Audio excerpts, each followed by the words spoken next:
किया था वो क्या था, दैट इज बोलो प्रोकैरियोटिक एंड यूकैरियोटिक सेल के बाद जो हमने क्या देखा था, प्लांट सेल और एनिमल सेल का डिफरेंशिएशन देखा था। और आपको मैंने बताया था कि हम जो है वो इस यूनिट के अंदर वन बाय वन जो है वो आगे बढ़ते जाएंगे, यानी कि प्रोकैरियोटिक सेल हो गया, यूकैरियोटिक सेल हो गया, है ना, प्लांट सेल और एनिमल सेल का हो गया। तो यूकैरियोटिक सेल के जो है हमको पूरा जो उसका साइटोस्केलेटन है, मतलब कि उस सेल के अंदर कौन कौन से, जैसे फॉर एग्जांपल सेल एक फैक्ट्री हो, ऐसा कंसीडर करते हैं हम कि सेल जो है वो क्या है, एक फैक्ट्री। तो अब इस फैक्ट्री को जो है वो उसके अंदर कौन कौन से मशीन्स है, कौन कौन से कंपार्टमेंट्स है, कौन कौन से बोल सकते हैं कि जोन्स है या डिपार्टमेंट्स है, और हर डिपार्टमेंट को जो है वो वन बाय वन हमको देखना है, वन बाय वन जो है वो इसको स्टडी करना है। तो अब देखिए यहाँ पर, तो आज हमको जो है वो डिस्कस करना है, that is cell membrane. Cell membrane discuss करना है, उसका पूरा स्ट्रक्चर और सेल वॉल का भी थोड़ा बहुत जो है वो इंट्रोडक्टरी पार्ट देखना है। तो सेल मेम्ब्रेन जो है वो हर एक सेल में प्रेजेंट रहता है, जिसको called as the plasma membrane. उसके बारे में आज हमको वन बाय वन जो है वो उसको ये करना है। तो देखो पहले ओवरव्यू देख लेते हैं। ओवरव्यू के अंदर देखो यहाँ पर मैंने ट्री डायग्राम टाइप यहाँ पर आपको बना कर दिया हूँ। इसको देखिए यहाँ पर क्या है, सेल को अगर हम देखेंगे ब्रॉडली, अगर हम बात करेंगे सेल को हम माइक्रोस्कोप के अंदर देखेंगे, तो माइक्रोस्कोप को देखने के माइक्रोस्कोप में देखो, क्योंकि आपको पहले ही बता चुका मैं ऑलरेडी क्या, कि जो सेल की जो परफेक्ट स्टडी हुई वो आफ्टर 1932 यानी इलेक्ट्रॉन माइक्रोस्कोप बनने के बाद, उसके पहले जो है वो सेल की स्टडी नहीं हुई। ओके, तो अब यहाँ पर एक मतलब डिटेल स्टडी नहीं हुई, सेल की स्टडी हो चुकी थी, डिटेल स्टडी नहीं। तो देखो यहाँ पर तीन उसके मेन पार्ट्स दिखते हैं, या बोल सकते हैं कि तीन हिस्से दिखते हैं cell. Cell is divided broadly और classified into the three main regions. Now what are these regions, ये रीजंस कौन कौन से, और इनको वन बाय वन हमको देखना। तो देखो इन रीजंस के अंदर सबसे ऊपर आएगा सेल इन्वॉल्व। सबसे ऊपर क्या है, that is the cell involve. Involve मालूम है आपको, इन्वॉल्व हम यूज करते हैं ना प्रोटेक्शन के लिए, जो क्या होता है बाहर की तरफ रहता है, सेल इन्वॉल्व। फिर दूसरे नंबर पे आएगा साइटोप्लाज्म। साइटोप्लाज्म आएगा, ठीक है, और साइटोप्लाज्म के बाद आएगा लास्ट में न्यूक्लियस। और न्यूक्लियस किसमें प्रेजेंट रहेगा, in only eukaryotic cell. Nucleus कहां प्रेजेंट रहेगा, यूकैरियोटिक सेल में। इसका मतलब तीन चीजें हो गई। साइटोप्लाज्म के अंदर तो बहुत सारी चीजें, न्यूक्लियस में देखो और भी क्या, तो सेल इन्वॉल्व। जनरली हम प्लांट सेल की अगर बात करेंगे या फंजाई सेल की, तो उसमें सेल वॉल रहेगा और सेल मेम्ब्रेन रहेगा, that is the plasma membrane रहेगा। साइटोप्लाज्म में डिफरेंट सेल ऑर्गेनीज हैं। तो ये सेल ऑर्गेनीज या कंपोनेंट्स ऑफ द सेल कौन कौन से हैं, राइबोसोम है, लाइसोसोम है, गोल्जी बॉडीज है। उसके बाद में उसके अंदर अगर हम बात करेंगे और क्या है, एंडोप्लाज्मिक रेटिकुलम है, ये सारी चीजें जो है वो सेंट्रियोल्स है, ये सब साइटोप्लाज्म में हमको वन बाय वन स्टडी करना है, जो हमारे अगले टॉपिक्स है। न्यूक्लियस के अंदर हमको न्यूक्लियर मेम्ब्रेन दिखेगा, उसका भी कुछ ऐसा डिटेल स्ट्रक्चर नहीं है, पर उसके बारे में बताऊंगा मैं आपको। देन न्यूक्लियोलस है, इसका फंक्शन अननोन है, एंड द जेनेटिक मटेरियल, और जेनेटिक मटेरियल डीएनए जो प्रेजेंट रहेगा इसके अंदर। तो इतने सारी चीजों को जो हमको देखना है, ये साइटोप्लाज्म में ही जितने सेल ऑर्गेनिज्म को वन बाय वन हमको देखना है। और आज का हमारा टॉपिक है, आज जो हम मेनली डील करेंगे वो करेंगे cell membrane, that is the plasma membrane. Okay, तो इस टॉपिक से जो है वो हम क्या करेंगे, आज डील करेंगे, इसको समझेंगे, कोशिश करेंगे। एक डायग्रामेटिक व्यू है, उसके साथ जो है वो इसकी छोटी छोटी चीजों को जो डिस्कस करेंगे, और आपको नोट करना है, नोट करते हुए चलना है सारी चीजों को। बोर्ड पर ऑलरेडी मैंने जो है वो आपको शॉर्ट इसके अंदर लिख कर दिया हूं, इसी चीज को हमको जो है वो एलैबोरेट करना है। ओके, तो now look at the cell membrane, plasma membrane. Okay, तो सबसे पहली बात तो देखो, ये जो सेल मेम्ब्रेन है इसी को हम क्या बोलते हैं, plasma membrane. Okay, plasma membrane कहां प्रेजेंट है, प्लाज्मा मेम्ब्रेन जो है वो किधर प्रेजेंट है। प्लाज्मा मेम्ब्रेन जो है वो सारे टाइप के सेल्स के अंदर जो है वो जनरली प्रेजेंट है। सेल वॉल का जैसा कंसेप्ट नहीं उसका कि एनिमल सेल में एब्सेंट है, इस सेल में प्रेजेंट है, वैसा प्लाज्मा मेम्ब्रेन जो है वो प्रेजेंट है सभी में, प्रेजेंट इन ऑल, सभी के अंदर जो है वो यहाँ पर देखिए प्रेजेंट इन ऑल, यानी कि सभी के अंदर जो है वो प्रेजेंट रहेगा। पर प्लाज्मा मेम्ब्रेन की स्टडी कब हो पाई, प्लाज्मा मेम्ब्रेन को एक्चुअल में पढ़ा कब गया, या फिर इसको अगर हम बात करेंगे तो ये इसका स्टडी पॉसिबल कैसे हुआ, तो इसका स्टडी पॉसिबल हुआ आफ्टर 1950 के अंदर जो वो डिटेल स्टडी इसका पॉसिबल हुआ। Why, because after the discovery of the electron microscope. Electron microscope जो अच्छी तरीके से वेल डेवलप हो गया, क्योंकि जाहिर सी बात है जब भी कोई चीज बनती है, कोई भी चीज क्या हो जाती है, बनाई जाती है, तो एकदम हाईएस्ट फॉर्म में नहीं होती उसकी, धीरे धीरे, जैसे ग्राम बेल ने जो फोन बनाया था, एक तरफ ऐसा पकड़ने का था और एक तरफ बोलने का था, एक अलग ही सिस्टम था। आज की डेट में देखो कैसे वन बाय वन जब हम बात करेंगे तो स्मार्टफोन्स भी आ गए। तो यहाँ पर उसी तरीके से जैसे डेवलपमेंट अच्छा हुआ इलेक्ट्रॉन माइक्रोस्कोप का, तो प्लाज्मा मेम्ब्रेन देखो सेल ही कितना छोटा होता है ना, सेल कितना छोटा होता है, और उस छोटे से सेल के अंदर की प्लाज्मा मेम्ब्रेन को हमको डिटेल में पढ़ना है, तो कितना ज्यादा जो है वो टेक्नोलॉजी लगेगी, कितना ज्यादा जो है वो क्या बोलेंगे उसको जूम करना पड़ेगा, तब जाके हम उसको क्लियरली देखेंगे। अब जूम भी करेंगे तो इमेज फटनी नहीं चाहिए, इमेज कहाँ नहीं फटेंगे, अगर क्वालिटी का माइक्रोस्कोप रहा तो। वैसे ही 1950 के बाद जो है वो प्लाज्मा मेम्ब्रेन का डिटेल स्ट्रक्चर हुआ और पता चला कि ये लिपिड्स और प्रोटीन से बनी हुई।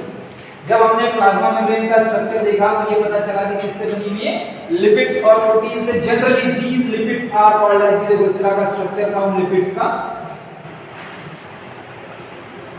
है ना। ये लिपिड्स जो है वो क्या, इसको बोला गया है, आपको साइड में दिख भी रहे हैं डायग्राम के अंदर। तो these lipids are called as the phospholipids. इसको क्या बोला जाता है, फॉस्फोलिपिड्स। हमें मतलब कि ये कौन से टाइप के लिपिड से बनी हुई है, दैट इज द फॉस्फोलिपिड से बनी हुई। ओके, तो फॉस्फोलिपिड्स इसके अंदर यानी phosphorus, the lipids which contain the phosphate group are called as the phospholipids. तो ऐसे लिपिड्स जिनका जो में और एक जो क्या बोलेंगे जो ग्रुप है उसके साथ अटैच है, दैट इज द फास्फोरस, तो हम उसको कहेंगे फॉस्फोलिपिड्स। तो उससे बना हुआ था लिपिड बायलेयर प्रेजेंट है, इसके स्ट्रक्चर पर जाएंगे हम भी। तो फॉस्फोलिपिड्स प्रेजेंट है, देन इसके अंदर जो है वो प्रोटीन्स प्रेजेंट है, और मेन जो साइटोस्केलेटन, जो मेन स्केलेटन बना हुआ है उसके साथ उसके प्रोटीन प्रेजेंट है। और ये प्रोटीन भी दो टाइप के हैं, इंटीग्रल प्रोटीन और peripheral protein. And also these proteins are called as the integral protein are called as the intrinsic protein, intrinsic protein, ठीक है। And the peripheral proteins are called as the extrinsic protein, ठीक है। थोड़ा सा pronounce करने में दिक्कत होगी बट आप प्रैक्टिस कर लेंगे तो हो जाएगा, है ना। द इंटीग्रल प्रोटीन को दूसरा नाम क्या है, intrinsic protein, and the peripheral protein is called as the extrinsic protein. Okay, तो ये कितना, दोनों को भी आप सेम बोल सकते हैं, या इंट्रिंसिक प्रोटीन बोलो या इंटीग्रल बोलो या पेरिफेरल बोलो या एक्सट्रिंसिक बोलो, ठीक है। चलिए तो देखो अब हमको देखना है प्लाज्मा मेम्ब्रेन का डिटेल स्ट्रक्चर। ओके, एकदम डिटेल में इसको डीप जो है वो जाकर हम समझ लेते कि प्लाज्मा मेम्ब्रेन का एक्चुअल में स्ट्रक्चर कैसा है, और ये जो है वो स्ट्रक्चर क्या कहलाता, किसने दिया, कब दिया और किस तरीके से इसको वाइडली एक्सेप्ट हुआ, और हम जो है वो इसको वो क्लियरली समझ सकते हैं। The detail structure of the plasma membrane is given by, cut दीजिए, यहाँ दो साइंटिस्ट के नाम लिखा है मैंने, Singer and Nicolson, Singer and Nicolson. तो सिंगर एंड निकोलसन ने जो है वो ये डिटेल स्ट्रक्चर दिया था प्लाज्मा मेम्ब्रेन का इन 1972, इन 1972 1972 के अंदर सिंगर एंड निकोलसन ने जो है वो प्लाज्मा मेम्ब्रेन का डिटेल स्ट्रक्चर दिया with the help of electron microscope. Electron microscope के साथ जो है वो प्लाज्मा मेम्ब्रेन का डिटेल स्ट्रक्चर दिया। तो दिस स्ट्रक्चर को उसने नाम दिया, the structure of this two scientists were given is called as the fluid mosaic model of the plasma membrane, जो कि काफी फेमस है, fluid mosaic model of the plasma membrane, क्योंकि इसमें फ्लूइडिटी, इनका कहना था कि ये फ्लूइड लाइक स्ट्रक्चर, ऐसा नहीं बोल सकते कि हम कंप्लीटली फ्लूइड है और ऐसा भी नहीं बोल सकते कि completely solid, it is in between that. Okay, तो ना तो इस तरह का स्ट्रक्चर जो वो आपको यहाँ पर जो डायग्राम दिख रहा है बोर्ड के ऊपर, ये जो है वो फ्लूइड मोजाइक मॉडल का। जाहिर सी बात है आपके टेक्स्ट बुक वगैरह में, एनसीईआरटी में हो या दूसरे जो टेक्स्ट बुक वगैरह में, वहाँ पर 3D डायग्राम दी हुई है ना। अपन बोर्ड पे तो नहीं बना सकते 3D डायग्राम, है ना, इतना तो क्या बोलेंगे वो क्या बोलता है इंजीनियरिंग के अंदर रहता ना, अर्थोमेट्रिक, पैरामेट्रिक, वो उतना सब तो नहीं आता। जो डायग्राम 2D डायग्राम भी हमको बनाना पड़ते हैं। तो ये जो डायग्राम आपको दिख रही है बोर्ड पर, this is the you can say the fluid mosaic model of the plasma membrane. अब हम इसको समझने की कोशिश करते, जो चीजें मैंने बताया, देखो प्रोटीन के अंदर की अगर हम बात करेंगे तो प्रोटीन के अंदर ये टाइप्स नहीं हो गए प्रोटीन के, these are not the types of protein, ये प्रोटीन के टाइप्स नहीं, मतलब बेसिक टाइप अगर बात करेंगे, इस टाइप के प्रोटीन जो है वो प्लाज्मा मेम्ब्रेन में प्रेजेंट है। वरना आप यहाँ पर थोड़ा सा मिसजज कर लोगे, समझोगे कि ये प्रोटीन के टाइप है, ये ओरिजिनल प्रोटीन का क्लासिफिकेशन नहीं है, वो तो और ये दूसरा ही होता, simple protein, conjugated protein, derived protein, है ना, तो वो अलग होता, वो कभी मैं बताऊंगा आपको। क्योंकि प्रोटीन क्या होता है, प्रोटीन क्या होता है, प्रोटीन का डेफिनेशन आपको जनरली मालूम होगा, it is the polypeptide chain of amino acid, उसको हम प्रोटीन बोलते हैं ना। और प्रोटीन के अंदर भी सिंपल, कॉन्जुगेटेड, डिराइव होते हैं। May be biochemistry of cell के अंदर अगर वो आपको चैप्टर होगा तो मैं वहां पर इसका डिटेल स्ट्रक्चर बताऊंगा। पर 12th के अंदर आपको मैकेनिज्म ऑफ प्रोटीन सिंथेसिस है, मतलब कि किस तरीके से प्रोटीन बनता है और हमारे बॉडी के लिए कितना इंपॉर्टेंट है, सारी चीजें जो है वो आपको 12th के अंदर है, तब हम बहुत डिटेल में देखेंगे। तो फ्लूइड मोजाइक मॉडल का देखो किस तरह से स्ट्रक्चर है। तो ये जो दो ब्लू कलर की आपको लाइंस दिख रही है फॉस्फोलिपिड्स की, ठीक है, मैं इसको डार्क कर लेता हूं लिपिड्स को, ताकि आप इसका हेड जो है वो क्लियर पहचान सके। ठीक है, ये ऊपर का हिस्सा जो मैं डार्क कर रहा हूँ दैट इज द हेड। ये ब्लू कलर की देखो दो लेयर्स दिख रही है आपको यहाँ पर, तो दिस इज द हेड। ये क्या है? Head of the phospholipids. यहाँ पर इस तरीके का स्ट्रक्चर रहेगा, ये रहेगा हेड और ये रहेगा टेल। ठीक है, तो look at this structure. Now this is the lipid bilayer. ये क्या है? लिपिड बायलेयर है, और ये लिपिड बायलेयर से बना हुआ है। क्या समझो? ऐसे समझ लो कि ये ऊपर की लेयर और एक नीचे की लेयर। इस तरीके से क्या हो गया? देखिए यहाँ समझो ये लेयर हो गई, और ये ऊपर के जो है ना ये बायलेयर हो गया। ये दो मार्कर को देखो आप, तो ये क्या हो जाएगा? This is the lipid bilayer, और इसी के बीच में जो है वो प्रोटीन प्रेजेंट। इसी के बीच में क्या है? प्रोटीन प्रेजेंट है, और ये प्रोटीन की जो है ना ये चैनल बना रहे हैं। जो इंट्रिंसिक प्रोटीन है वो चैनल बना रहे हैं कि उसमें से कोई चीज जा सके। फंक्शन पे भी हम डिटेल में आपको बात करेंगे। तो देखो यहाँ पर अब कौन से प्रोटीन इंट्रिंसिक है, कौन से एक्सट्रिंसिक है, कौन से प्रोटीन जो है वो इंट्रिंसिक है और कौन से एक्सट्रिंसिक है, ये भी हमको देखना है। तो देखो यहाँ पर ये जो स्ट्रक्चर है जो अंदर है पूरा मेम्ब्रेन के अंदर तक, मतलब और देखो यहाँ पर सिर्फ साइड से नहीं अंदर तक है प्रॉपर्ली, नहीं तो you can say the vertical protein जो आपको यहाँ दिख रहे हैं, तो they are called as the integral protein और इंट्रिंसिक प्रोटीन। इसको हम क्या बोलते हैं? Intrinsic protein. ठीक है, तो these proteins which are present inside this membrane and they are vertical, they are called as the intrinsic protein। उनको हम क्या बोलते हैं? Intrinsic protein. और दूसरा नाम क्या है इसका? दूसरा नाम क्या है? Integral protein. यही लिखा हुआ है इंटीग्रल प्रोटीन। आपका मैथ वाला इंटीग्रेशन नहीं है यहाँ, ये सिंपल है अपना अपना सीधा, that is the integral protein. ठीक है, तो अब यहाँ पर देखो ये इंट्रिंसिक प्रोटीन जो है वो एक प्रॉपर चैनल बनाते हैं जिसमें से जो है वो बहुत सारे मॉलिक्यूल्स का आना जाना हो सकता है ना। एक दरवाजा बनाया हुआ, एक रास्ता बनाया हुआ। अब वो क्या कैसे काम करता है वो तो फंक्शन के अंदर बताऊंगा। और ये जो साइड में दिख रहा है आपको, देखो यहाँ पर ये जो मैंने बनाए हुए साइड में, तो these are called as the peripheral proteins. इसको हम क्या बोलते हैं? Peripheral protein. पेरिफेरल मतलब साइड में, बाजू के, उसको मतलब इस तरीके से हम एक अपनी नॉर्मल लैंग्वेज के अंदर बोल सकते हैं कि साइड में, ये साइड वाला। तो पेरिफेरल प्रोटीन और called as the extrinsic protein. इसी को क्या बोला जाता है? Extrinsic protein. इसी को जो है वो एक्सट्रिंसिक प्रोटीन कहा जाता है। ठीक है, नोट कर लिया। तो इंटीग्रल प्रोटीन समझ में आ गया आपको, और एक्सट्रिंसिक प्रोटीन समझ में आया। अब फॉस्फोलिपिड के साथ साथ देखो यहाँ पर इस प्लाज्मा मेम्ब्रेन के अंदर जो है वो आपको एक मैं ब्लैक कलर का स्ट्रक्चर बनाया जो कि फ्लूइडिटी को, यानी इसकी जो है वो शेप बोल सकते हैं, फ्लूइडिटी को जो है वो मेंटेन रखता है। तो that is called as the cholesterol. उसको क्या बोलते हैं? कोलेस्ट्रॉल। आपने सुना होगा हमेशा कोलेस्ट्रॉल बढ़ गया। बॉडी के अंदर एक्चुअल में बैड कोलेस्ट्रॉल गुड कोलेस्ट्रॉल होता है ना, जो ऑयल की वजह से जो है वो ये होता है। आपने हमेशा ऐड के अंदर सुना होगा, ऑयल के ऐड के अंदर वो सफोला वगैरह के ना। तो ये क्या करता है? देखो कोलेस्ट्रॉल आपको अब समझ में आया कहाँ यूज होता है। जो कोलेस्ट्रॉल हम ऐड के अंदर वगैरह सुनते हैं, तो that is for the maintenance of the plasma membrane, है ना। प्लाज्मा मेम्ब्रेन की फ्लूइडिटी को मेंटेन करना, यानी जो फ्लूइड नेचर है उसका मेंटेन करना। अब ये फ्लूइड नेचर जो है वो एक्चुअल में क्या करता है? वो जो है वो सेल की ग्रोथ को कंट्रोल करता है, सेल टू सेल जो जंक्शंस बनते हैं, कम्युनिकेशन बनता है, उसको कंट्रोल करता है, सेल के स्ट्रक्चर को कंट्रोल करता है। ये सारी चीजों को जो है वो फ्लूइड नेचर जो है वो प्लाज्मा मेम्ब्रेन का क्या करता है? यानी कि इसके अंदर ऐसा लगता है कि फ्लूइड टाइप स्ट्रक्चर, ऐसा लगेगा कि इसमें क्या हो रही है? फ्लूइड जैसी मूवमेंट हो रही है, जैसे कि लहरें की होती है, पर एक्चुअल में कंप्लीटली फ्लूइड तो है नहीं। तो ये फ्लूइड नेचर दिखाता है, तो that is called as the fluid nature. अब ये प्लाज्मा मेम्ब्रेन अपना फ्लूइड नेचर बताता है, तो that is why this model is called as the fluid mosaic model. उम्मीद है आपको ये नाम तो समझ में आ गया। नाम क्यों आया? क्योंकि प्लाज्मा मेम्ब्रेन का जो नेचर है that is the fluid nature. उसको हम क्या बोलते हैं? फ्लूइडिक नेचर, यानी फ्लूइड जैसा दिखता है।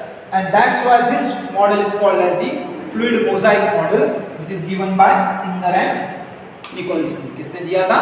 Singer and Nicholson। उन्होंने जो है ये इस मॉडल को यहाँ पर दिया था। अब ये एक्सट्रिंसिक इंट्रिंसिक प्रोटीन में चैनल्स बनते हैं, इसको हम क्या बोलते हैं? चैनल्स। ठीक है, और यहाँ पर जो है वो कोलेस्ट्रॉल भी बता दिया मैंने। तो क्या करता है? फ्लूइडिटी मेंटेन रखता है, जो कि growth, junction, cell to cell communication, ये सारे पॉइंट्स को जो है वो कवर करता है।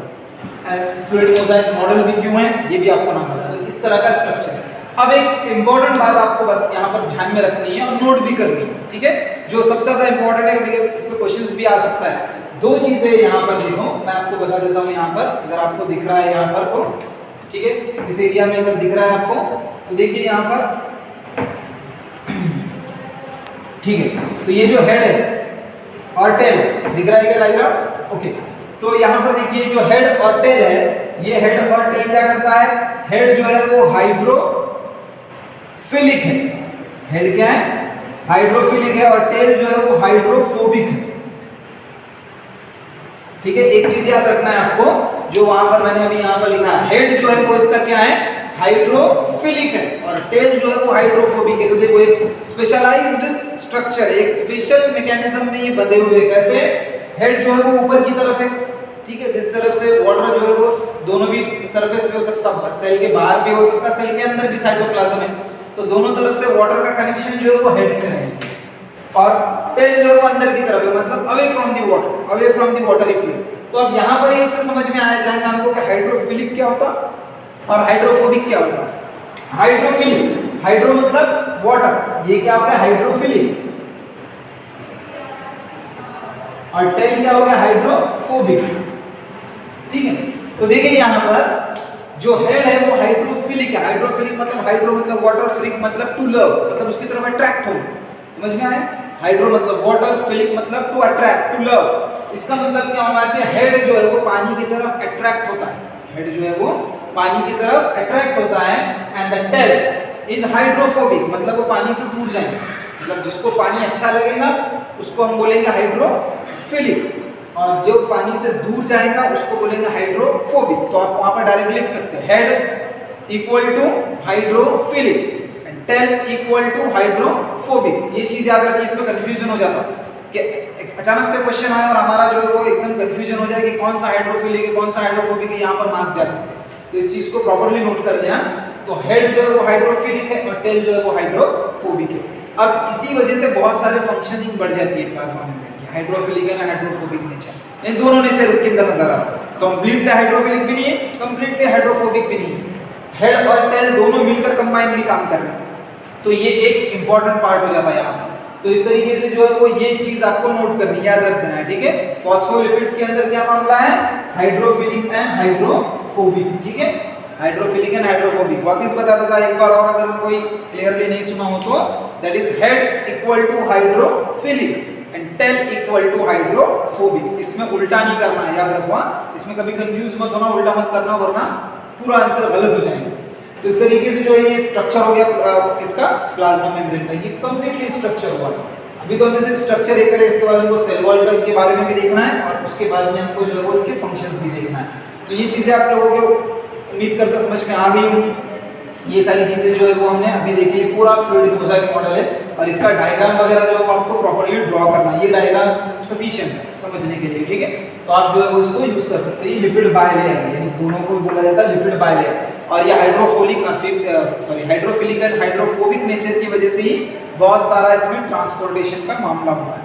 और किस तरीके से काम करता है, कौन कौन से फंक्शन है, अब जाहिर सी बात है प्लाज्मा मेम्ब्रेन सब में हर each and every you can say the component of the cell, or you can say the each and every cell have the definite functions, definite criteria, मतलब उसका कुछ ना कुछ काम है। जितने ऑर्गनलीज है, सेल्स है, डिफरेंट सेल्स है, इन सभी का काम फंक्शन है। तो इनके फंक्शन क्या है, तो चलो आते हैं, अब हम बात करते हैं, डिस्कस करते हैं, that is the functions of the plasma membrane. इसके प्लाज्मा मेम्ब्रेन के फंक्शंस आप लोग जो है वो उसको नोट कर लो वन बाय वन। तो देखो यहाँ पर मैंने बहुत ही सिंपल एकदम शॉर्ट के अंदर आपको यहाँ पर दिया, और उसी को हमको इलैबोरेट करना है, उसी को डिस्कस करना है, उसके डिटेल में जाना है, ठीक है। तो क्या होगा, सबसे पहला है ट्रांसफर ऑफ मॉलिक्यूल्स, ठीक है। मतलब देखो इस तरीके से मेम्ब्रेन है ये, तो इसमें से क्या होंगे, कुछ मॉलिक्यूल्स आएंगे और कुछ मॉलिक्यूल्स जाएंगे। हम उसको इस तरीके से देख सकते हैं, ये मॉलिक्यूल्स अंदर आएंगे और ये मॉलिक्यूल्स जो है वो बाहर जाएंगे। मतलब कि ट्रांसफर होंगे मॉलिक्यूल्स के अंदर, मतलब क्या, it may be protein, it may be enzymes, it may be hormones, other components है ना, मैकेनिज्म ऑफ हार्मोन एक्शन के अंदर हम पढ़ेंगे, कोऑर्डिनेशन के अंदर कि किस तरीके से हार्मोन आकर प्रॉपर्ली जो है वो प्लाज्मा मेम्ब्रेन के चैनल में बैठता है और किस तरीके से बायोकेमिकल रिएक्शंस होती है। तो इसका मतलब क्या होता है, transport of molecule, signal transduction, transport of molecule, ये बहुत ही मेन क्या फंक्शंस है प्लाज्मा मेम्ब्रेन के। तो ट्रांसपोर्ट ऑफ मॉलिक्यूल मतलब मॉलिक्यूल्स क्या होंगे इन चैनल्स के बीच में से, या बोल सकते हैं कि फॉस्फो जो जिसको हम बोलते हैं कि फॉस्फोलिपिड सोल्यूबल, यानी लिपिड सोल्यूबल जो एंजाइम्स है, जो हार्मोन्स है, वो भी इसके अंदर से चले जाएंगे। क्यों, क्योंकि ये कौन सा है, फॉस्फोलिपिड्स है, तो लिपिड वाला स्ट्रक्चर है, तो लिपिड सोल्यूबल जो एंजाइम्स है, जो हार्मोन, इसमें से इजीली मतलब आर पार चले जाएंगे। तो यहाँ पर क्या होगा कि मॉलिक्यूल्स का ट्रांसफर हो रहा है, मतलब अगर ये साइटोप्लाज्म है और ये सेल का बाहर हिस्सा है तो इसके बीच में जो है वो क्या करेगा, आने जाने का, मतलब दरवाजा है, क्या ये सेल का दरवाजा है, इसके बीच में से कोई चीज आएगी कोई चीज जाएगी। तो मॉलिक्यूल्स का ट्रांसपोर्ट करना है, यानी transfer of the molecules, molecules को क्या किया जा रहा है, यहाँ पर ट्रांसफर किया जा रहा है। ये मेन फंक्शंस में से एक है ना, सिग्नल ट्रांसडक्शन के साथ साथ ना। सिलेक्टिवली और सेमी परमिएबल, इसका नेचर कैसा है, nature of the plasma membrane, है ना, जी हाँ, मतलब पूरा नोट करना है आपको कि the nature of the plasma membrane is semi permeable और सिलेक्टिवली परमिएबल, है ना। दोनों को मैंने आपको पहले ही बताया कि एक जैसे ही जो कंसीडर किया था, कितने टाइप के मैंने बताया, जनरली 3 टाइप हो गए मेम्ब्रेन के, एक है टोटल परमिएबल, दूसरा सिलेक्टिवली और सेमी परमिएबल, और तीसरा है इम्परमिएबल, है ना। तो ये 3 कैटेगरीज हो गए मेम्ब्रेन की। तो इन 3 कैटेगरीज में से टोटल परमिएबल भी नहीं है और इम्परमिएबल भी नहीं। तो प्लाज्मा मेम्ब्रेन कैसा है, दैट इज सिलेक्टिवली और सेमी परमिएबल, मतलब इसमें से हर मॉलिक्यूल को जाने की परमिशन नहीं है, उन्हीं मॉलिक्यूल्स को जाने की परमिशन है जिसका नेचर, जो प्लाज्मा मेम्ब्रेन का नेचर है जो अलाउ करता है। प्लाज्मा मेम्ब्रेन का जो नेचर जो अलाउ करेगा, जो बताएगा कि हाँ इन्हीं मॉलिक्यूल्स को जाना है, इन मॉलिक्यूल्स को नहीं जाना है, क्राइटेरिया डिसाइडेड है, कंडीशंस डिसाइडेड है। तो अगर जो कंडीशंस पे पूरा उतरेगा वो मॉलिक्यूल एंटर करेगा, जो कंडीशंस पे पूरा नहीं उतरेगा वो मॉलिक्यूल्स बाहर का बाहर ही रह जाएगा। तो कंडीशन डिसाइडेड है ना। तो नेचर जो है वो यहाँ पर सीधा सीधा इसके अंदर दिया हुआ है कि सिलेक्टिवली परमिएबल है, सेमी परमिएबल, कंप्लीटली परमिएबल नहीं है या कंप्लीटली इम्परमिएबल नहीं है, जो इसी को यूनिक बनाती है ना, जो इस चीज को यूनिक बनाता है। उसके बाद पैसिव ट्रांसपोर्ट, ट्रांसपोर्ट आपको समझ में आना, जैसे यहाँ मॉलिक्यूल का ये मॉलिक्यूल्स का, वाटर का, किसी और दूसरे सॉल्यूशन का ट्रांसपोर्ट है। अब ट्रांसपोर्ट हो रहा है मेम्ब्रेन के अंदर, for example this is the membrane, इसमें से ट्रांसपोर्ट हो रहा है, ओके। अब ये मॉलिक्यूल्स जो है वो अंदर बाहर हो रहे हैं, ट्रांसपोर्ट हो रहा है। तो पैसिव ट्रांसपोर्ट किसको बोलते हैं, यहाँ पर याद रखिए, द ट्रांसपोर्ट और you can say the transportation of the molecule with the help of, you can say the sorry without the energy, मतलब एनर्जी यहाँ यूटिलाइज नहीं होगा, विदाउट एनर्जी अगर ट्रांसपोर्ट होता है तो that transport is called as the passive transport, यानी without मतलब कि एटीपी मॉलिक्यूल्स यहाँ पर डिजनरेट नहीं हो रहे, यानी यूज नहीं हो रहे हैं, यूटिलाइज नहीं हो रहे ATP molecule, and the transportation also done without energy, यानी transportation of the molecules without energy is called as the passive transport. मतलब पैसिव ट्रांसपोर्ट किसे कहेंगे हम, जहां एनर्जी का रिक्वायरमेंट नहीं है, बिना एनर्जी के जो है वो ट्रांसपोर्टेशन यानी कि मॉलिक्यूल्स का इंटरचेंज हो रहा है, तो that is the passive transport. पर उसके बाद भी देखेंगे हम, the next one is the active transport, the next one is the active transport. Here the transportation of the molecules takes place with the help of energy, मतलब देखो यहाँ पर हम इसको कैसे कर सकते हैं, विदाउट एनर्जी, यहाँ शॉर्टकट में लिख दीजिए, हम इस पे पूरा एक चैप्टर देखने वाले हैं प्लांट फिजियोलॉजी का, और यहाँ पर मेन कंसेप्ट देख लीजिए, आपको पहले ही बताया मैंने, ये यूनिट हर जगह लगने वाला है, इस वजह से इसको जितना सीरियसली हो सके उतना seriously each and every lecture को जो है वो पूरा का पूरा देखिए। और एक्टिव ट्रांसपोर्ट मतलब विथ एनर्जी, क्या लगने वाला है, विथ एनर्जी। तो एक्टिव और पैसिव ट्रांसपोर्ट एक दूसरे के ऑलरेडी अपोजिट हो गए। अब आपको लग रहा होगा कि भाई बिना एनर्जी के ट्रांसपोर्ट होगा कैसे, एक्टिव ट्रांसपोर्ट तो भी समझ में आएगा कि हाँ चलो एनर्जी लग रहा है, एनर्जी जो है वो लग रहा है, that is the correct thing, कि एनर्जी की हेल्प से जो है वो कुछ ना कुछ पुश और पुल मैकेनिज्म होगा। बट विदाउट एनर्जी कैसा होगा, तो इसकी बेस्ट एग्जांपल है ऑस्मोसिस एंड डिफ्यूजन। इसकी एग्जांपल क्या है, that is the osmosis and diffusion, जिसके अंदर आपने एंडोस्मोसिस पढ़ा होगा, कहीं सुना होगा, या एक्सोस्मोसिस सुना होगा।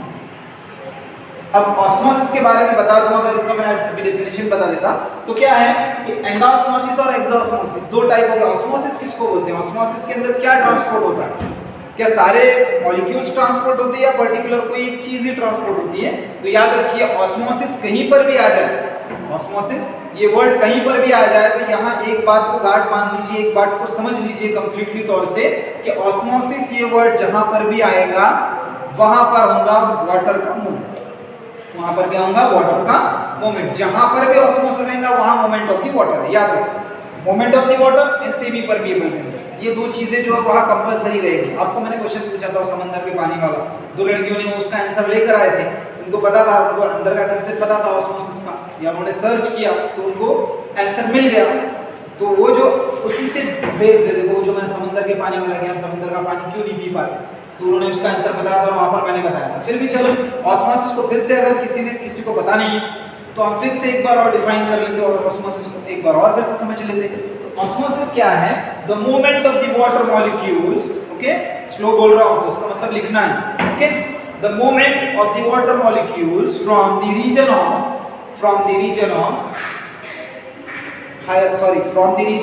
Lower concentration to the higher concentration. कहां से?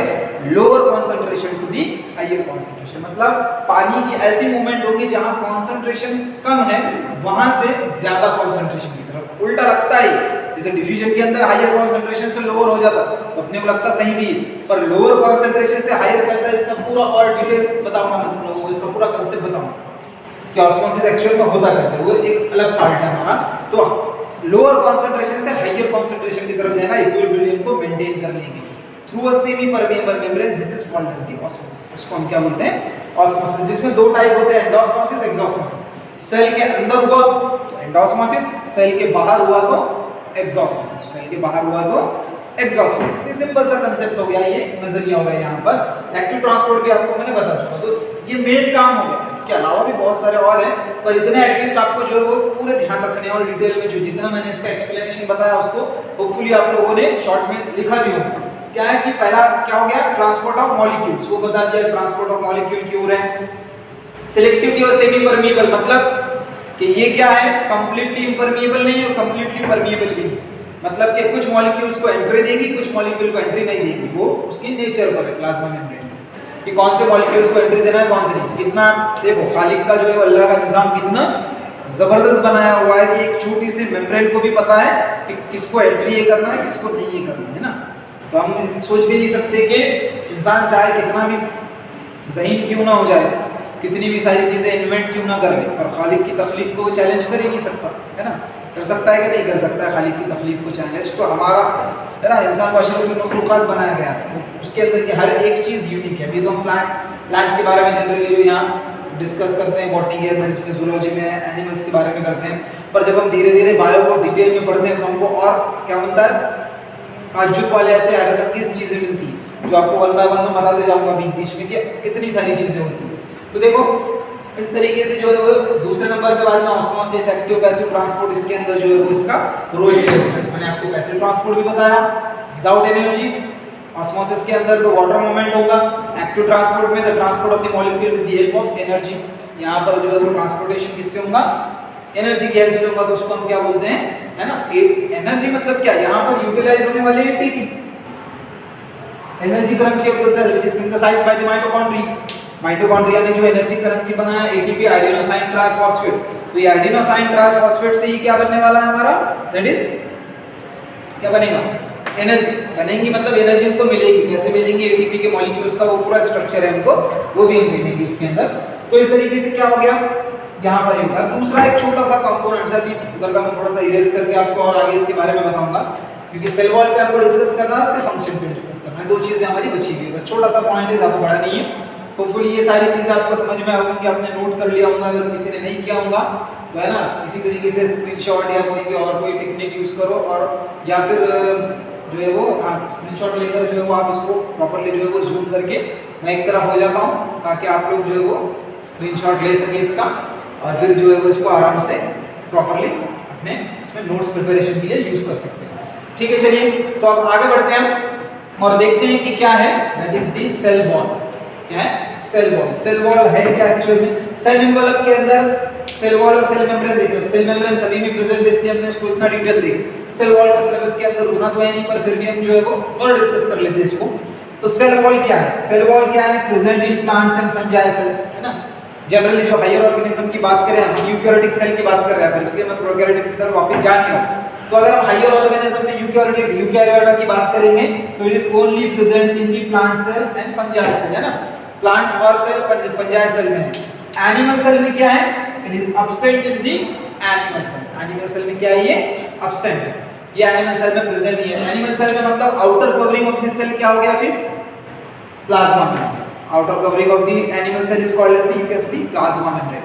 But in case of plant and fungi, that is the outer covering of the or border of the cell is called as the cell wall. उसके अंदर जो है वो होगा, जैसे कैसे फॉर एग्जांपल देखो यहाँ पर इस तरीके से, अगर ये ब्लू कलर का सेल वॉल हो गया तो इसके अंदर जो है ना ये ब्लैक कलर का जो है वो प्लाज्मा मेम्ब्रेन है, तो ये हो जाएगा सेल वॉल ऊपर का स्ट्रक्चर, जो कि क्या है हमारे एनिमल सेल में प्रेजेंट नहीं, but it is present in the plants and fungi cell. अब देखो यहाँ पर नॉन लिविंग एंड रिजिड, ये बात आपको समझनी है। What is mean by non living, तो आपको समझ में आ रहा है कि इसके अंदर लिविंग सेल्स प्रेजेंट नहीं, केमिकली नेचर जो है वो इसका सेलुलोज का है, चिटिन का है फंजाई के अंदर, ये तो आपको मैंने ऑलरेडी बता चुका हूँ। पर ये नॉन लिविंग और रिजिड, रिजिड किसको बोलते हैं, फिजिक्स में आपने वर्ड सुना होगा ना, रोटेशनल मोशन वगैरह अगर आपको चैप्टर होगा यहाँ पर तो आपने सुना होगा ना, consider a rigid body rotating around in own axis, है ना, फिजिक्स के अंदर बड़ा कंसीडरेशन रहता है, ये कंसीडर करो वो कंसीडर करो, मैथ में कंसीडर एक्स कंसीडर वाई, सब कंसीडरेशन है, अपने पास वैसा नहीं, कंसीडरेशन नहीं अपने पास सारी चीजें रियल है, बायो के कुछ भी कंसीडर करने का काम नहीं है, सब कुछ अवेलेबल है। मतलब कि फिजिक्स के अंदर आपने सुना ना रिजिड बॉडी मतलब एकदम स्ट्रांग, मतलब जो अपना शेप चेंज नहीं करता, उसको क्या बोलते हैं, रिजिड। इतना भी रिजिड नहीं है, पत्थर जैसा ही, पर यहाँ यूज किया हुआ है वर्ड रिजिड, एक्चुअल में होता है एकदम strong, the substances which can which does not change their shape by applying the external force. जैसे कि ये मार्कर है, मार्कर के ऊपर मैं कितना भी मेरा एक्सटर्नल फोर्स अभी अप्लाई कर रहा हूँ तो ये चेंज नहीं हो रहा, पर अगर फॉर एग्जांपल जनरल ये नॉर्मल, वरना तुम बोलेंगे कि इसके ऊपर हम क्विंटल से वजन रखेंगे तो चपटा हो जाएगा, वैसा नहीं, एक नॉर्मल अगर हम एक्सटर्नल फोर्स इस पर अप्लाई करेंगे तो ये अपना क्या है, शेप चेंज नहीं कर रहा। तो वैसे ही यहाँ शेप चेंज, जैसे फॉर एग्जांपल आप एक काम कीजिए, वो जेली होती है ना खाने की, उसको दबाइए वो दब जाएगी, मतलब अपना शेप को जो है वो जनरली मामूली से एक्सटर्नल फोर्स से चेंज कर रही है, तब उसको रिजिड बॉडी नहीं बोलते। तो वैसे ही यहाँ पर उतना रिजिड नहीं है, पर क्या है, थोड़ा सा रिजिड है, नॉन लिविंग है।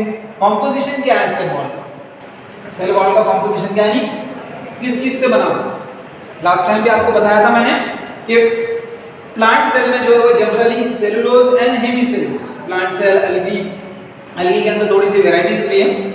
तो प्लांट सेल के अंदर जो सेल वॉल है वो generally it is made up of from the cellulose, generally जो है वो कौन सा केमिकल कंपाउंड है, that is the cellulose, and fungi cell में चिटिन और चाइटिन, जो भी आपको प्रोनाउंसिएशन करना है, दैट इज चिटिन और चाइटिन, इस केमिकल कंपाउंड से जो है वो फंजाई सेल में क्या बना हुआ है, that is the cell wall बना हुआ है। ठीक है, अब ये सारी चीजें तो हो गई कि कंपोजिशन क्या है, अब इसके फंक्शंस क्या, अब जो है वो इसके फंक्शंस क्या, काम क्या है एक्चुअली में सेल वॉल का, तो वो जो है हम यहाँ पर डिस्कस करेंगे। इस साइड का जो है मैं इरेज कर देता हूँ, आप लोगों ने लिख लिया होगा ये डायग्राम, इसलिए इरेज कर देता हूँ। और यहाँ पर हम देखेंगे जनरल चीजें, छोटी छोटी चीजें, उसको जो है हम डिस्कस कर लेंगे यहाँ पर। देखिए तो फंक्शंस क्या होंगे, अब ये फंक्शंस किसके, सेल वॉल के, ठीक है। तो सबसे पहले तो है शेप एंड सपोर्ट, ठीक है। Due to the rigidity of the cell wall और against the non living components it maintain the shape of the cell, ये क्या करता है, सेल के शेप को जो है वो मेंटेन रखता है, क्या करता है, सेल के शेप को मेंटेन करता है ड्यू टू इट्स रिजिडिटी। मतलब अगर सेल के शेप कौन कौन से, अगर ओवेट शेप है, हेक्सागोनल शेप है, पेंटागोनल शेप है, प्लांट सेल के अंदर बहुत सारे ना, उसके बाद में और कौन कौन से शेप है, इलांगेटेड शेप है, ये डिफरेंट जो शेप्स है सेल के। तो ये जो सेल वॉल है प्लांट्स के अंदर जनरली देखना अलग अलग शेप है, एनिमल में तो उतने ज्यादा शेप्स नहीं है मतलब आरबीसी और जितने भी जो है वो प्लाज्मा मेम्ब्रेन मेंटेन करता है एनिमल में, पर जो प्लांट्स और फंजाई के अंदर जो उसका शेप है वो मेंटेन करता है सेल और प्रॉपर। जैसे स्क्लेरेंकाइमेटस सेल के अंदर जो एकदम टफ सेल होते हैं प्लांट के, उनके अंदर सेल वॉल जो है वो एक इंपॉर्टेंट रोल प्ले करता है। तो मतलब मेंटेनेंस, सपोर्ट, मतलब क्या करेगा, जो उसका स्केलेटन बन रहा है, यानी कि जो शेप बनती है, जो स्ट्रॉन्ग सेल्स की वजह से जो उसका ढांचा बनेगा, तो उसको सपोर्ट करने का काम जो है नहीं वो कौन करेगा, that is the cell wall. उसको कौन करेगा, सेल वॉल करेगा। नाउ लुक एट दिस, इस शेप भी हो गया, उसका सपोर्ट भी हो गया। उसके बाद में जो है यहाँ पर ये जनरली कैसा होता है, परमिएबल होता है,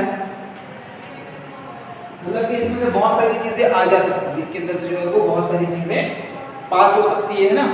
और परमिएबल है, परमिएबल है इसका मतलब क्या करेगा, जनरली ज्यादा इन्वेस्टिगेशन करेगा नहीं, मतलब कि कौन से मॉलिक्यूल्स को एंट्री देना है कौन से नहीं, ये ज्यादा स्ट्रिक्ट सिक्योरिटी है इसकी कंपैरिजन, ठीक है। अब देखिए क्योंकि प्लांट्स के अंदर ये परमिएबल क्योंकि उसके बाद तो प्लाज्मा मेम्ब्रेन है ही ना, देखने के लिए कोई गलत चीज तो नहीं अंदर आ गई, पर एनिमल सेल के अंदर तो सिर्फ प्लाज्मा मेम्ब्रेन, एनिमल सेल के अंदर तो सिर्फ प्लाज्मा मेम्ब्रेन है। उसके बाद में क्या है, प्रोटेक्शन, ठीक है। उसके बाद में क्या है प्रोटेक्शन। प्रोटेक्शन कैसे, मतलब डेड है, अगर बाहर से कोई पैथोजन आता है या कुछ मैकेनिकल इंजरीज होती है या कुछ भी होता है तो उससे जो है वो इंटरनल प्लाज्मा मेम्ब्रेन को, इस इंटरनल प्लाज्मा मेम्ब्रेन को और अंदर में जो अंदर के कौन से दैट इज सेल ऑर्गेनेल्स जो प्रेजेंट है उन सबको जो है वो बचा के रखने का मतलब के काम जो करता है, क्योंकि कोई भी एक्सटर्नल चीज याद रखो बाहर की जो चीज रहती है वो सपोर्टिव एंड यू कैन से प्रोटेक्टिव रहती है। तो दैट इज आल्सो की प्रोटेक्शन का भी काम किसका है, सेल वॉल का है ना। और सेल वॉल के अंदर भी इस तरीके से बोल सकते हैं primary cell wall, secondary cell wall, primary cell wall, secondary cell wall. Cell wall का भी और स्ट्रक्चर है और अब इसका रस्म तो इस वजह से जो है मैं उसके ऊपर नहीं जा रहा हूँ। तो प्रोटेक्शन का काम करेगा। प्रोटेक्शन का काम मतलब हिफाजत का काम, अगर हम इसे बात करेंगे सीधे आसान अल्फाज में। और उसके बाद में एक मेन प्रोटेक्शन है, फंक्शन है that is the plasmodesmata. Last time आपको बताया था कि प्लांट सेल का एक स्पेसिफिक कैरेक्टर है which is called as the plasmodesmata. अगर इस तरीके से दो सेल्स है तो इनके बीच में कनेक्शन रहेगा which is called as the plasmodesmata. उसको हम क्या बोलते हैं, प्लाज्मोडेस्माटा। तो ये जो प्लाज्मोडेस्माटा है, तो this plasmodesmata maintain the connection between two cell, मतलब क्या हो जाएगा कनेक्शन, ठीक है। तो ये जो कनेक्शन है मतलब इसमें से कोई भी मॉलिक्यूल्स रहेंगे तो इस तरफ जाएंगे, इधर के कोई मॉलिक्यूल इस तरफ, या वाटर जो है वो सेल टू सेल जो है वो कम्युनिकेट करेगा इन द सिंपलेस्ट पाथवे, है ना। प्लांट फिजियोलॉजी के अंदर जो प्लांट वाटर रिलेशन उस टाइम आपको यहां पर ये वर्ड दिखने मिलेगा दैट इज द प्लाज्मोडेस्माटा। तो ये प्लाज्मोडेस्माटा जो है, ये प्लाज्मोडेस्माटा क्या करेगा वहां पर एक कनेक्शन का काम करेगा। तो जो कि सेल वॉल में प्रेजेंट है, ये किसका काम है, सेल वॉल का है, कनेक्ट करना दो सेल्स के बीच में जो प्लाज्मोडेस्माटा, प्लाज्मा मेम्ब्रेन का काम। अब प्लाज्मा मेम्ब्रेन में नहीं है इस वजह से एनिमल सेल में प्लाज्मोडेस्माटा एब्सेंट है, और सेल वॉल प्लांट सेल में अच्छे फंजाई सेल में प्रेजेंट है तो वहां प्लाज्मोडेस्माटा प्रेजेंट है। It is the unique character of the cell plasmodesmata. याद रखो ये वर्ड, भूलना मत इस चीज को, plasmodesmata. Each and every point will be repeated in different units. अलग-अलग यूनिट्स के अंदर ये पॉइंट जो है वो आपको दिखने वाले हैं, ठीक है। तो यूनिट को एकदम सीरियसली लेना, आपको पहले बताया एकदम बेस है बायोलॉजी का पूरा यूनिट। आपको क्लियरली समझ में आ गया तो बहुत सारे जो है ना बोल सकते हैं कि यूनिट्स को जो है वो समझने में कुछ भी दिक्कत नहीं है, एकदम इजीली फ्लोलेस चला जाएगा काम। तो ये सारी चीजें जो है वो आज का हमारा टॉपिक था। तो हमने क्या क्या डिटेल करे पहले आपको बताया था मैंने, ट्री डायग्राम तो क्या क्या हमने डील करे, चलो एक बार फिर से रिकॉल कर लेते हैं, है ना। तो रिकॉल करने के अंदर मैंने आपको बताया था कि सेल के अंदर क्या है, that is the cell envelope, cytoplasm and nucleus. Cell envelope के अंदर cell wall and plasma membrane. आज हमने वो दो चीजें की। इसके बाद साइटोप्लाज्म वाला जो पॉइंट है वो बहुत लंबा जाने वाला है, मतलब कैसे, उसके अंदर कंपोनेंट्स को हमको वन बाय वन देखना है, हमको प्लास्टिड देखना है, माइटोकॉन्ड्रिया देखना है, गोल्जी बॉडीज देखना है, एंडोप्लाज्मिक रेटिकुलम देखना है, लाइसोसोम देखना है, राइसोसोम देखना है, ये सारी चीजें देखनी है वन बाय वन, और सभी का अल्ट्रा स्ट्रक्चर देखना है, ठीक है। तो वो देखेंगे, फिर उसके बाद न्यूक्लियस पर आएंगे। न्यूक्लियस जो है वो एक लेक्चर का हमारा टॉपिक रहेगा। तो इस तरीके से वन बाय वन जो है वो सबको कंप्लीट करेंगे, देखेंगे अब इसको कितने लेक्चर लगेंगे आपको। तो उसके बाद में हमने देखो प्लाज्मा मेम्ब्रेन यानी सेल मेम्ब्रेन के बारे में देखा। ये स्मॉल पॉइंट्स आपको जो है वो शॉर्ट नोट्स लिखने के लिए जो मैंने लिख कर दिए हुए यहाँ पर, आपको ये सारे नोट डाउन करने हैं, और उससे रिलेटेड सारी जो है वो ईच एंड एवरी पॉइंट को मैंने कोशिश की आप लोगों को बताने के लिए। फिर प्लाज्मा मेम्ब्रेन का फ्लूइड मोज़ाइक मॉडल देखा, इसमें प्रोटीन कौन से, फॉस्फोलिपिड कौन से, लिपिड बायलेयर कौन सी है, कैसे चैनल्स बनते हैं, intrinsic protein, extrinsic protein. Singer and Nicolson ने जो ये मॉडल दिया था 1972 में। डेट्स भी याद रखा करो और साइंटिस्ट का नाम भी याद रखा करो, कभी-कभी क्वेश्चंस आ जाते हैं इसके ऊपर भी। और फ्लूइड नेचर की वजह से क्या है, ये फ्लूइडिक नेचर, ऐसा लगता है जैसे कि मतलब बह रहा है पानी, तो इसी वजह से इसको फ्लूइड मोज़ाइक मॉडल बोलते हैं प्लाज्मा मेम्ब्रेन के स्ट्रक्चर को, जो काफी वाइडली एक्सेप्टेड हुआ। देन आफ्टर फिर हमने इसके फंक्शंस के ऊपर डिटेल में थोड़ा सा डिस्कस किया कि क्या है, ट्रांसपोर्ट कैसे होता है, मॉलिक्यूल्स सेलेक्टिवली परमिएबल है, सेमी परमिएबल है। फिर उसके बाद में हमने क्या देखा, एक्टिव ट्रांसपोर्ट, पैसिव ट्रांसपोर्ट इसके थ्रू होता है, दोनों का सब डेफिनेशन बताया आपको मैंने। और उसके बाद में ऑस्मोसिस के बारे में बताया, उसका डेफिनेशन हमने देखा। तो इस तरीके से ओवरऑल जो हमने क्या किया, पूरा स्टडी किया। बाद में सेल वॉल देखा, सेल वॉल कहाँ प्रेजेंट है, उसके फंक्शन क्या है, सारी चीजों को one by one please note करवा, नोट किए। डेफिनेटली जब आप लोग यहाँ आएंगे बार चेक करूंगा मैं अपने जो यहाँ मैसेज भी आ गया शायद 5 मिनट का, ठीक है। चलो तो मैं जरूर चेक करूंगा, इतना जो आपको दे रहा था मैं सारी चीजें लिख कर वो आपने नोट डाउन किए क्या, ठीक है। तो ये हमारा पूरा जो है वो क्या था, लेक्चर था, किससे एसोसिएटेड था, that is the plasma membrane और दी सेल। होपफुली आप लोगों को समझ में आया होगा। अगर इन केस कोई पॉइंट आपको समझ में नहीं आया, कोई डाउट रह गया, तो प्लीज उसको साइड में जहां आपने रफ नोट्स प्रिपेयर किए वहीं पर लिख लो, और जैसे ही हम मिलते हैं वापस यहाँ पर, डेफिनेटली वापस जो है वो जब ऑफलाइन इसमें आएंगे हम, तो फिर जो है वो उसके ऊपर और किसी अलग मेथड के थ्रू जो मैं आपको बताऊंगा कि हाँ इस चीज़ को हम ऐसे समझ सकते हैं। ठीक है, आपका डाउट क्लियर कर दूंगा। ठीक है, तो दिस इज ऑल अबाउट